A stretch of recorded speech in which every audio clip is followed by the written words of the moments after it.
एखाद्याचं व्यक्तिमत्व कसं आहे असं आपण विचारलं की लगेच आपण सांगतो की हुशार आहे, शांत आहे, बोलका, रागीट आहे, हे सगळे आपण गुणविशेष सांगत असतो.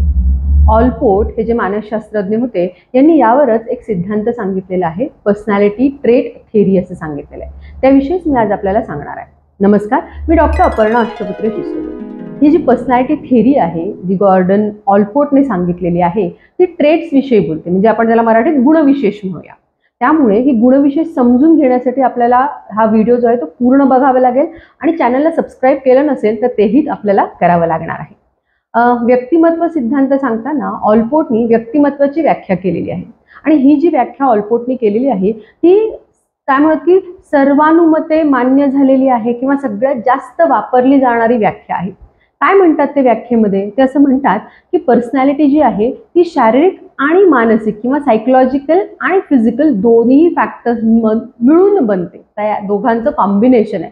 म्हणजे फक्त माझे विचार भावना म्हणजे व्यक्तिमत्व नाहीये किंवा फक्त माझं दिसणं माझी उंची म्हणजे व्यक्तिमत्व नाही, तर व्यक्तिमत्वामध्ये या दोन्ही गोष्टींचा अंतर्भाव आहे. दुसरं असं ते म्हणतात की जेव्हा आपण व्यक्तिमत्व म्हणतो त्यामध्ये आपलं जे वर्तन आहे ते त्यात येतं. कोणतं वर्तन? जे वर्तन आपल्याला दिसतं ते, आणि जे वर्तन दिसत नाही ते सुद्धा यामध्ये येतं. म्हणजे मी आता विचार करतेय मनात काहीतरी, तर ते पण माझ्या व्यक्तिमत्वाचाच भाग असणार आहे. जो काही मी विचार करते ते सगळं, म्हणजे जे दिसतंय ते पण व्यक्तिमत्व आहे आणि जे नाही दिसत आहे, जे सायकोलॉजिकल लेवलवरती आहे ते सुद्धा माझं व्यक्तिमत्व आहे.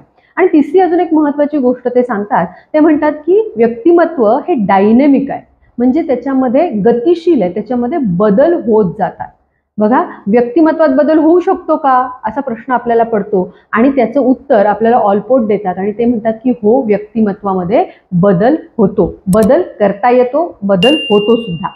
आणि हे सांगत असताना ती ट्रेटची जी संकल्पना आहे ती प्रामुख्याने त्यावरती फोकस करतात. काय आहे ट्रेट किंवा ज्याला आपण मराठीत गुणविशेष म्हणूया? गुणविशेष सगळ्यांमध्ये असतात असं त्यांचं म्हणणं आहे, फक्त ते आपल्याला दिसत नाही. का दिसत नाहीत? कारण ते आपल्या नर्वस सिस्टीममध्ये आहेत. प्रत्येकामध्ये गुणविशेष आहेत, पण एकच गुणविशेषाचं जे प्रगटीकरण आहे, जे एक्सप्रेशन आहे ते प्रत्येकामध्ये वेगवेगळं असू शकतं. म्हणजे बघा, एखाद्या वेळेला एखादा व्यक्ती रागीट आहे, ठीक आहे, किंवा राग हा पण गुणविशेष पकडूया, तर राग हा गुणविशेष जर असेल तर प्रत्येक जणाचं रागाचं एक्सप्रेशन जे प्रगटीकरण जे ते वेगवेगळं असणार आहे. काही लोक ओरडून बोलतील, काही लोक रडतील राग आला की, काही जण भांडतील, काही जण लिहून काढतील. सो एक्सप्रेशन वेगवेगळं असणार आहे, पण ट्रेट जो आहे, गुणविशेष जो आहे तो एकच असणारे राग आहे. तर ऑलपोर्टनी या गुणविशेषाचे काही प्रकार सांगितलेले आहेत. प्रामुख्याने 2 प्रकार सांगितलेले आहेत. पहिलं त्यांनी म्हटलेलं आहे कॉमन ट्रेट्स किंवा आपण त्याला म्हणूया की सामान्य गुणविशेष. सामान्य गुणविशेष नावाप्रमाणे आपल्या लक्षात येईल की सामान्यपणे आपल्या सगळ्यांमध्ये दिसून येणारे जे गुणविशेष आहेत ते म्हणजे कॉमन ट्रेट्स किंवा सामान्य गुणविशेष.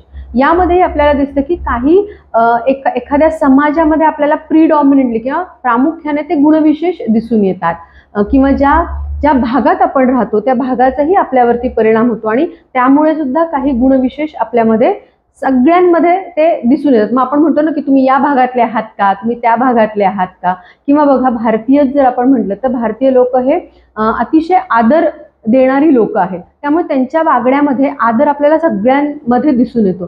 तर भारतीय म्हणून आपल्यामध्ये हा गुणविशेष दिसून येतो आणि दॅट इज व्हेरी कॉमन. त्याला आपण कॉमन ट्रेट्स म्हणूयात किंवा सामान्य गुणविशेष म्हणूयात.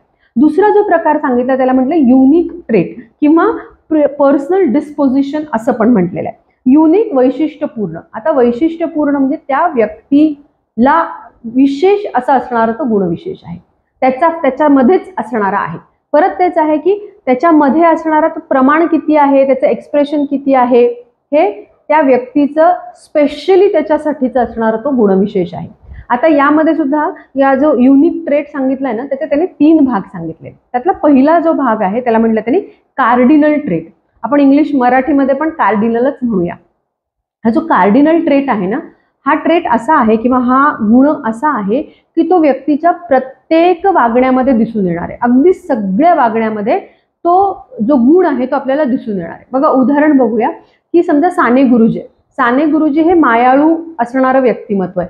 ही जी मायाळूपणा जो आहे तो त्यांच्या सगळ्या ह्याच्यामध्ये आपल्याला दिसतो. त्यांच्या बसण्यामध्ये येईल, त्यांच्या बोलण्यामध्ये येईल, त्यांच्या साहित्यामध्ये येईल, सगळ्या वर्तनामध्ये, म्हणजे संपूर्ण पर्सनॅलिटीमध्ये तो जो गुण आहे तो आपल्याला दिसून येतो. कार्डिनल ट्रेट आहे ना, हा सगळ्यांमध्येच असतो असं नाही. फार कमी लोकांना त्यांच्यामध्ये असणारा एक विशेष गुण हा लक्षात येत असतो आणि ज्यांना लक्षात येतो त्यांच्या ते वर्तनामध्ये आणि एक ओव्हरऑल पर्सनॅलिटीमध्ये ते दिसून येतं. दुसरा जो गुणविशेष आहे युनिक ट्रेट्स मधला तो आहे सेंट्रल ट्रेट. हा सेंट्रल ट्रेट सगळ्यांमध्ये आपल्याला परत दिसतो आणि साधारण 5 ते 10 हे त्या व्यक्तीचे काय म्हणतात की स्पेशली त्या व्यक्तीचे ट्रेट्स असतात आणि ते आपल्याला त्याच्या बहुतेक वर्तनामध्ये दिसून येतात. जसं आधीचं जे होतं कार्डिनल ते सगळ्या वर्तनात दिसून येतं, आता हे जे आहे ते एक नाही आहेत, 5 किंवा 10 ट्रेट्स असतात आणि ते आपल्याला वेगवेगळ्या ठिकाणी दिसून येतात. आउटस्टँडिंग दिसून येतं. म्हणजे बघा, एखाद्या व्यक्तीचा स्वभाव कलात्मक असेल, कलात्मक हा जर गुण असेल त्याच्यामध्ये, हा ट्रेट असेल, तर तुम्हाला त्याच्या सगळ्या कामामध्ये तो कलात्मकता दिसणार. त्यांच्या कपडे घालण्यामध्ये, त्यांच्या बॅग वापरण्यामध्ये, त्यांच्या राहणीमानामध्ये, सगळ्यामध्ये. किंवा एखाद्यामध्ये नीटनेटकेपणा हा जर का गुणविशेष असेल तर त्यांचं सगळं तुम्ही बघा, बसताना सुद्धा ते नीट बसतील, कसं पण बसलेत असं नाही होणार. सो असे 4-5 गुण आहेत किंवा 5 ते 10 गुण आहेत जे तुम्हाला बहुतेक सगळ्यामध्ये दिसतील. आधीचा 100% सगळीकडे दिसणारे हे थोडासा कमी आहे.